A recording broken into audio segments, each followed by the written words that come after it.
Hello everybody, how are you doing? I'm getting a late start tonight, so we're not going to get a chance to do a whole lot tonight, but what I'm hoping is I can, get around here.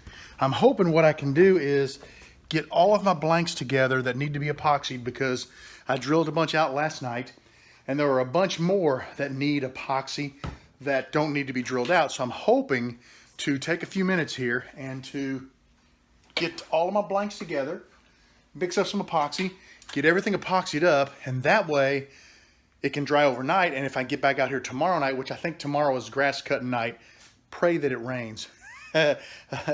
No, but like I said, I got these Kenneth wines, but I need to dust the inside of the tubes out with my little bristle brush. I need to scuff up, the inside of the blanks. I need to scuff up the tubes. So just a little bit of prep work, and then we'll get them all glued up and they can start setting and drying. And when I come out tomorrow, if I get out here tomorrow or the next time I'm in the shop, that's when we're going to start trimming everything up and getting it nice and square and ready for the lathe. So I'm making really good progress, just kind of chipping away at it. So I will keep you posted on everything that happens tonight. I've got all the tubes epoxied into the blanks.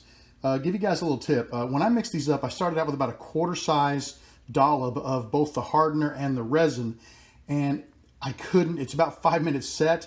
By the time I got about halfway through, maybe one or two over halfway, it was starting to really turn into jelly and I wasn't able to use it. So I had to throw it away and make a little more. So always be cognizant of that because epoxy is really expensive and you don't want to waste it. And unless you have something that has a little harder or a little longer working time, should be okay. Got the turntable playing today, and what I'm listening to is a little Jimmy Dorsey. This is a fantastic double album. It's got some great songs on it, and I'm really actually enjoying the heck out of it. Speaking of Jimmy Dorsey, let me take you in the other room and show you. You may have seen this. I don't know if this showed up in one of the other videos or not, but let me show you what I've got up here. 2 boxes of records. This is full of albums. There's a lot of like box sets here, a bunch of 45s. Not sure what else is in the bottom of there. What this is, where my wife works, one of the guys is moving out of his house, and he brought a bunch of records in and threw them in the dumpster. Then one of the guys that works there, and this guy actually doesn't work there, he's just using an office there, and he was just using the dumpster to get rid of some stuff. One of the guys that worked there went out to empty the trash and saw the records, fished them out of the dumpster. There was about 4 or 5 boxes. So he picked out what he wanted. His family and friends went through, picked out what they wanted, took them to the record store, sold what they wanted, and the rest he just basically didn't want anything to do with. So my wife brought them home for me to look at, and there's a lot of really old stuff in there, like this Jimmy Dorsey album, and I'll be listening to some of it. There's a lot. I love old music, and there's just a lot of good big band music in there, things that a lot of people don't like to listen to anymore, but actually it's really enjoyable and it's really just sort of relaxing. So you'll be seeing some of these albums popping up as I'm working through listening to albums up on the old turntable. I'm burning up in here. I'm going to get the fan turned back on, and I'm just going to see what I can do to prep, maybe open up some containers, get some stuff ready to go, but I'm not going to start trimming tonight because I got about a half an hour and I'm calling it quits. I'll be back in touch with you guys shortly. Well, this is pretty much it for me. I came over to the table saw, and let me show you what I did. I pulled all of the blanks out of their baggies. I still have them associated with the baggies. I need to keep them straight so that we get the right kits on each of the blanks. And I think there's one more over there, right there. And what we're going to do is we're going to let the epoxy dry on the blanks that we just epoxied up. Next trip to the shop, we square everything off. And once it's squared, you know what that means. It's time to start those turn-in videos. And what I'll do is I'm kind of doing, if it turns out, I've been shooting the steps, but I don't want a real long video. I just want to kind of, I want to try to keep it short, and then I can always reference that video if people want to see the prep of these blanks. But pretty much this is going to be, here's a blank, it's ready to go to the lathe. We're going to take it to the lathe, we're going to turn it, we're going to press it into a kit, and we're going to really enjoy it. And I'll tell you the story behind it. Some of them have little like baseball size cards with them with stories. Some of them I bought for specific people. I'll tell you where I got them, show you the blank up close. The other thing is, and don't let me forget this guys, tomorrow when I come out, I've got to take a picture of each one of these blanks.